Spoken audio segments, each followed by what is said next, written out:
সেপ্টেম্বরের শেষের দিকে দুর্দান্ত লোকেশনে শুরু হচ্ছে মেগাস্টার শাকিব খান ও ইদিকা পালের দ্বিতীয় সিনেমা বরবাদের শুটিং।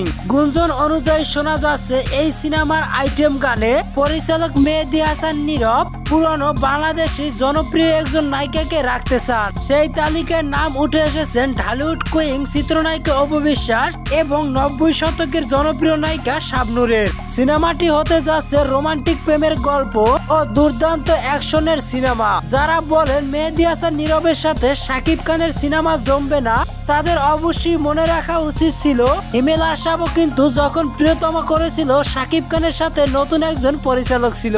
3 কোটি টাকা দিয়ে সিনেমা বানিয়ে এই আমলে 42 কোটি টাকা ইনকাম করেছিল শুধু বাংলাদেশ থেকে। আমার যারা অডিয়েন্স আছেন তাদেরকে শুধু এইটুকুই বলতে চাই, এই সিনেমার মহরত অনুষ্ঠানে বিশেষ চমক থাকবেন মেহেদী হাসানের পক্ষ থেকে, যেটা দেখার পর অনেকেই চমকে যাবেন।